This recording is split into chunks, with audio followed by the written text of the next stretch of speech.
This week in the Boardroom, brought to you by NYSE Governance Services Corporate Board Member, along with Governance Knowledge Partners, the Center for Audit Quality, and Grant Thornton, and contributing partners, National Investor Relations Institute, and the Society of Corporate Secretaries and Governance Professionals.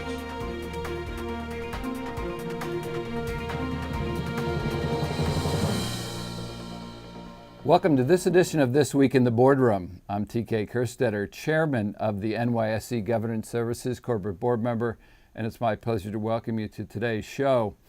We're going to take a look at something that we really haven't talked about in our last 200 plus shows, and that's sort of serving on an international board, whether it's somebody overseas that's serving on a U.S. company, and we're also going to look at the opposite, where we look at a U.S. Citizen serving on a board overseas. And joining me, which is going to be our expert for today, is Jan Babiak, who's the board member with the Walgreen company and also with the Bank of Montreal, and also sits on a board in the UK. Correct, Jan? Correct, the Royal Mail. Royal Mail. So you, because of all this experience, and then prior to that, you were with E&Y and were all over the world as well. So you were a great candidate. It's no surprise that you're sitting on a board in the U.S., Canada, and the UK. But that also makes you our expert for today. Oh, dear. Okay. So my first question is, talk a little bit about the difference between serving on a U.S. board and serving on an international board. We know in the UK, our limited knowledge about that we know that the chairman's job is sort of designed a little different for them to be more active. But talk about maybe the other differences between U.S. and an international board. Well, I think I'd start out by pointing out that there's probably more similarities than there are differences, but the differences are quite noteworthy. And if I start with the first one that you mentioned, is the, quote, more active chairman, I think there's a lot of misunderstanding about the differences in the UK, and actually in a lot of other countries, but we'll just focus on the US and the UK since we can't compare 100 plus countries today. The chairman, actually, it's not so much they're more active as they have a job and a role and a description of that role that sets within the regulatory regime on a comply explain basis. And it's very different than the CEO's job, but when you have, a defined role, then it's probably going to take you longer to do it than if it's, up to the discretion of the company. The other thing that's quite different that most Americans don't recognize is, in addition to the independent chairman, who's always an independent, it doesn't come, through the ranks and move into chairman, it comes from the outside in, and the CEO, who runs the company, and the chairman is running the board and hiring the board members and interacting with investors on behalf of the shareholders and the board representation.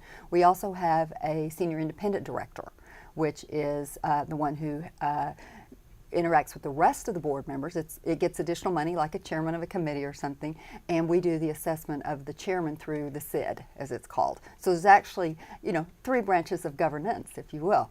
Other big differences, I think, one is pay. Generally, in the UK, you get paid a bit less, but you get cash, because their view is that if you own too much of a company and it's too much of your personal wealth, you lose your independence. And I'm not an apologist for the UK or the US. I'm merely stating how the facts work behind that. So you tend not to have the share piece of it. You just get paid the cash. We have term limits. 9 years, so usually, while you get elected every year, you sign a 3-year contract, so you have 3 of 3, but you could lose, your contract could be terminated earlier if you weren't reelected each year.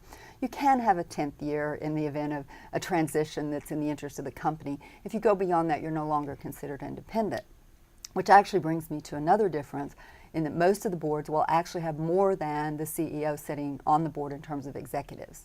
So you usually have 2, 3, maybe even 4 members of management, might be the CFO, a head of a major business line or something like that. And they actually have the responsibilities of and duty of care to the board and the shareholders, not to the CEO. So you have a slightly different mix and dynamic. And then you've got all the other things like IFRS accounting standards, which are in 100 plus countries versus one country that has to have one different standard. It is interesting that the U.S. just continues to dig their heels in, and the rest of the world is IFRS. But And some of the countries here have to do both books, correct? That's correct. That's correct. And it's one of the things that, because I'm dual qualified with both a CPA and a chartered accountancy qualification, it's helped me quite a lot on companies that need somebody who understands both sides. No wonder you're always invited to serve on boards. And let's talk about that. Even though you serve now, I know that you get invites all the time. Let's talk to our audience a little bit about the thought process that one has to go through and sort of the challenges of accepting a board seat overseas. Talk about whether it's logistics or the other thought process that you have to go through when you entertain an international board seat. Well, I think the starting point would naturally be the same thing. Can I provide value? And is it have I done my due diligence? Am I comfortable with the risk profile and all of that? But the reality is, you have to start with the logistics, and then you come back to, does it match? But because even the perfect board that looks like the perfect board, the logistics can be challenging, and there are a number of things you want to think about.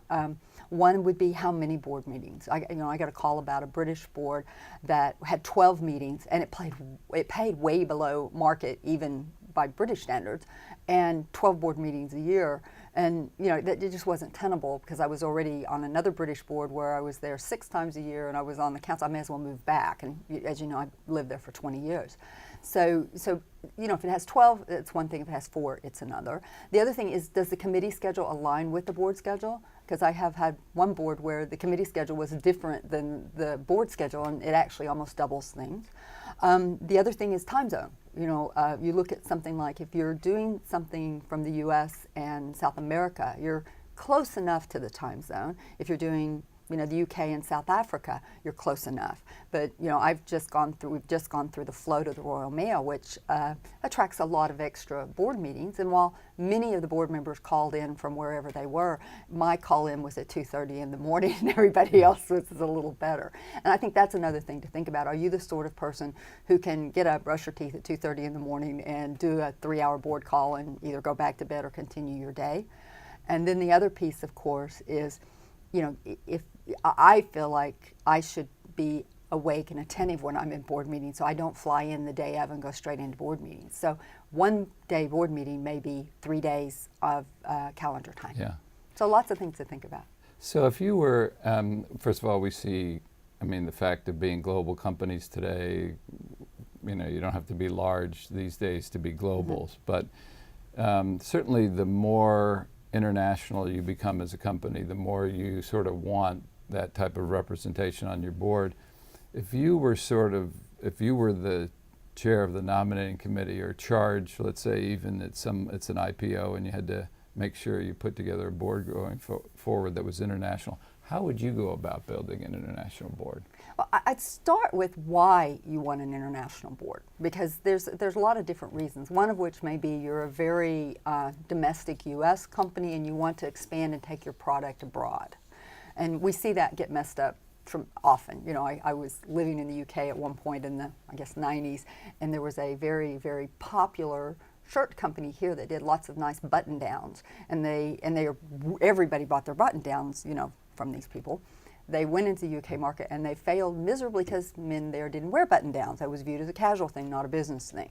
And then there are several other examples. So you need to think about the reason. Or is your reason because of the fact that you're actually a domestic company primarily, but you see that your industry is doing great things in other parts of the world and you want to learn from them? So that would look for perhaps a different skill set as well. So you kind of start with, why are you doing it? And you can look at, if you're in 40 countries, then you're going to want to get a wide range. So it's not just one token. It's kind of about what your footprint is. Because if you're a third Asia, a third the Americas, and a third Europe, then your board probably ought to represent that as well. So I guess that's probably the starting point. And then it's a matter of finding great people, which actually is not that hard to do. Well, you and I have talked in the past that there are good candidates out there. Absolutely. So let me take it one further. Let's put ourselves as an international company looking to the States for qualified candidates. From your experience, what's the kind of dialogue? What kind of people are they looking for from the U.S. to help theirs, or is it really what you just described, that the U.S. is doing some things that they feel would be very interesting, and they want that kind of representation. Well, TK, you'll know that, any board is trying to cover a matrix of functional capabilities, geographical, product, supply chain, buyers, sellers, all of that. So being American is not enough. You need to have some other things.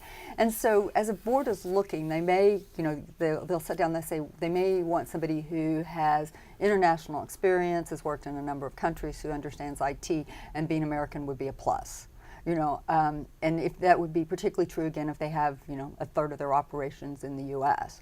One of the things that I think, it's one of the advice that I give to a lot of Americans who would love to have an international board is they need to be careful about trying to sell themselves as an international. Because if someone is approaching you as American, they're probably approaching you because you have American skills that they're looking for. And if you start by saying, oh, I'm very international and all that, and then they look at your resume and they see that you've lived your whole life in Chicago, and yeah, you had a few international people reporting to you, they're not going to view you as international.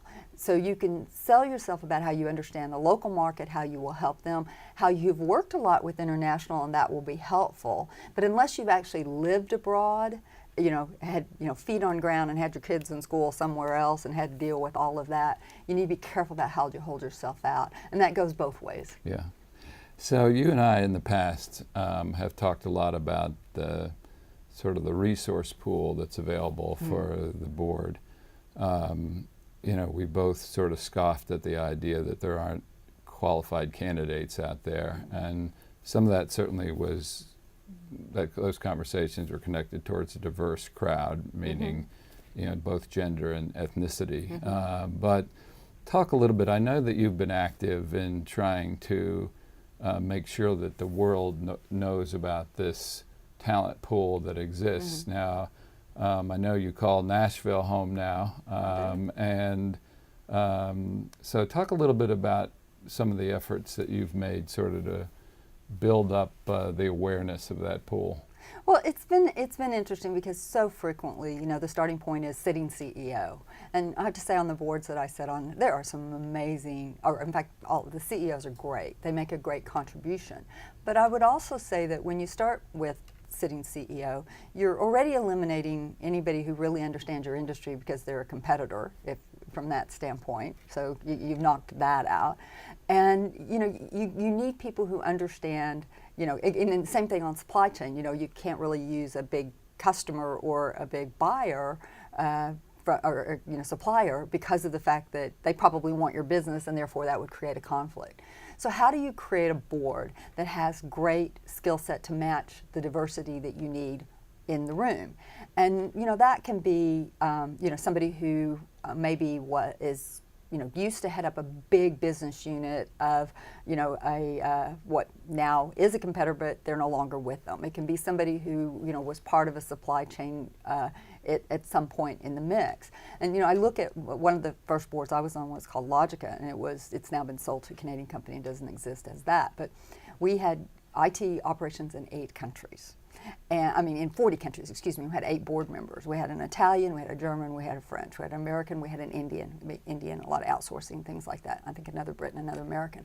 We had somebody who was a hardware manufacturing background, somebody who was a business unit CEO for one of the big ERP software companies. We had somebody who was a telco expert. We had somebody who was a cutting-edge Hollywood filmmaker who knew all the cutting-edge stuff like that. We had a big retailer. And then we happened to have 25% women. And so that was a very diverse board, and believe me, there was no groupthink in that room. And so that's what you're looking for. So you come back to the diversity efforts. I'm part of a group called Women Corporate Directors. We have more than 2,000 setting women directors. And I can guarantee you, if you're looking, and this ranges from $100 billion companies down to $200 million companies. So I can tell you, if you define to me what you want with some diversity, but tell me the other skills. Nobody wants to go on a board because they're a woman or they're ethnic or handicapped or whatever the reason is. So tell me about what the skill sets are. We can find you someone to match that, and we'll probably give you 5 or 6 choices. And I think the thing that I say to most people is you got to ask somebody who doesn't look like you. Stop looking in the men's locker room and saying, does anybody know anyone? Come ask me. I know a lot of women. Come ask somebody of color. We all have networks. Birds of a feather do flock together, at least part of the time. And so if you really are truly, truly sincere about wanting to diversify your board, we can find you not only people who meet the diversity criteria, but are just amazing in terms of the contribution they can make. Well, that's our experience as well. And we had a fund manager, a fund executive on the show maybe 6 months back that said one of the things they look at is they want to make sure that the board isn't all CEOs. They said that they find that that's sort of dysfunctional when they do that there's all these type A's that all want to solve the problem themselves rather than coming up with a good diverse thought process. Well, I also, one of the things that we know is a big issue in boards is somebody really looking at the risk. And it's kind of like a pessimistic general never won a battle. You got too many optimists among the CEOs sometimes, and I've always said I don't know any CEO who ever got there because they were a great risk manager. They got there because of their sales or their vision or something. They may happen to be good at risk, but it's never been their primary thing. Right. It's good to have some people in the room who will challenge things from a different standpoint. And when you get into things like comp, it's probably good to have some people in the room who don't have perhaps a bit of vested interest in ratcheting things up, maybe. Great point. Well, Jan, thank you again for joining us. It's my pleasure. And that will conclude this edition of This Week in the Boardroom. We hope you enjoyed the show. We'll be back again next week when we take a look at another critical topic that'll help you be a better board member or committee member. So we'll see you then. Join us again next week for This Week in the Boardroom, brought to you by NYSE Governance Services, Corporate Board Member, along with Governance Knowledge Partners, the Center for Audit Quality, and Grant Thornton, and contributing partners, National Investor Relations Institute, and the Society of Corporate Secretaries and Governance Professionals.